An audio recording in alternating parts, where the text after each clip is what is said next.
Hi. Okay, so we're going to talk about the first case that you're going to complete for Module 7 that's in primordial prevention. I thought I would give you a bit of more of a structured overview or to walk through this with you and provide some additional details about the case so that there's less confusion as you try to get into this case. So CJ, she starts out primordial prevention. She doesn't have risk factors. She's only 23 years old. This is our young adult who is without chronic disease. And so the circumstances within her life are explained starting with what her childhood history looks like, her family history. So that gives you then a background. As you track CJ through time, you have this information that helps you understand more about her because you know more about her history, and we don't have to repeat that in the other cases. So remember this information as you move through and do the other cases. One of the things that I mentioned in the introductory video in the overview of what you're doing for cases was that you will become your own first patient in a way for this. So one of the things I would like to see, and it's in the case questions at the end, the case questions based on information provided above is how it says. Number 4 says complete the lifestyle medicine SOAP note on yourself as the patient client on the following pages as best you can.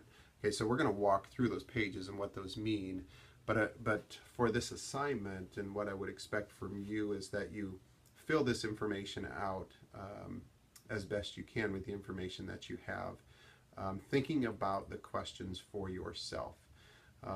The purpose of the documentation portion of this case, meaning the SOAP note, is to give you an idea of what type of questioning works well when you do an initial meeting with an individual about their lifestyle medicine program.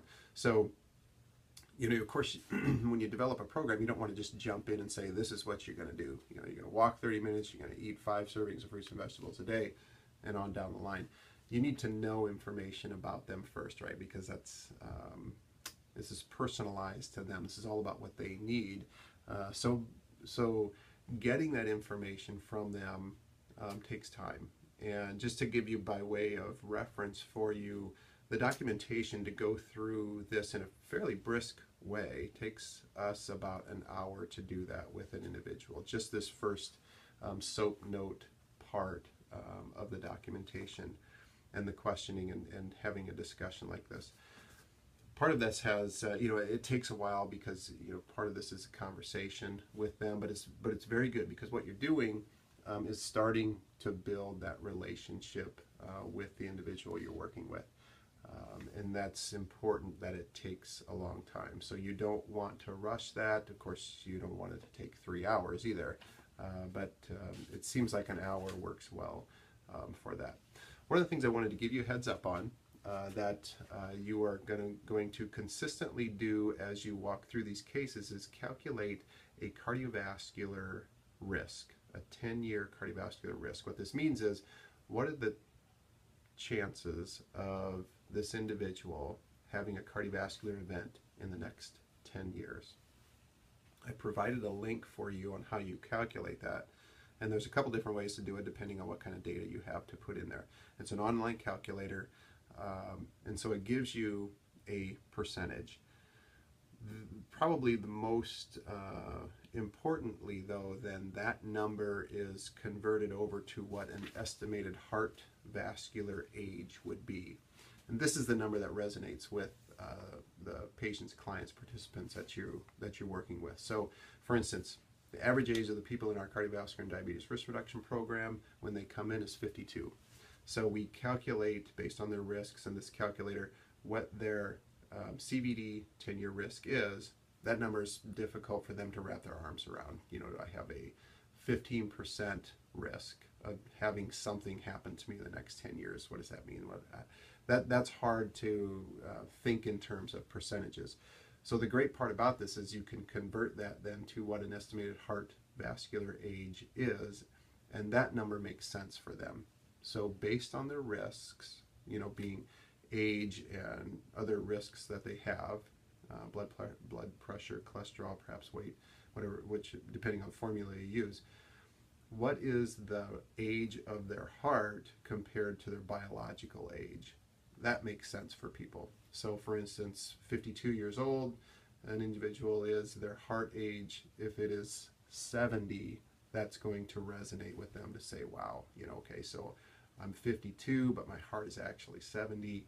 I need to be doing something. That's a good motivator. It's a good way to get them to correlate risk with outcome in a way that they can understand. So that's one of the consistent questions that I would like for you to fill out as you go through these case studies. So you're first going to do it on yourself. One of the caveats, though, you have to be over 30 years old to use the formula. So when you click on the link that it provided for you,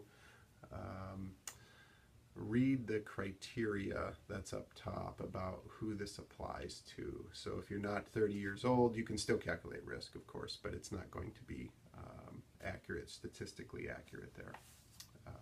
So keep that in mind. But certainly as we go through, you're going to calculate it on CJ as she goes through also. And so in the primordial case, I don't have you calculate her risk because she's only 23 years old.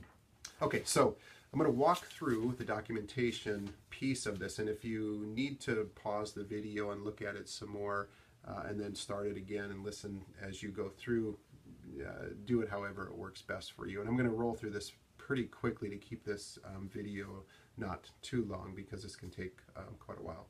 So if you're not familiar with a SOAP note, if you've never done this before, SOAP is probably the most common way to document medical information. Nearly all health professions use it as a standardized method. The SOAP stands for Subjective, Objective, Assessment, and Plan. And so you can see that broken out here in this documentation system. So what does it actually mean to have a lifestyle medicine SOAP note? And this is relatively new, I think. At least I have not seen this standardized anywhere for lifestyle medicine.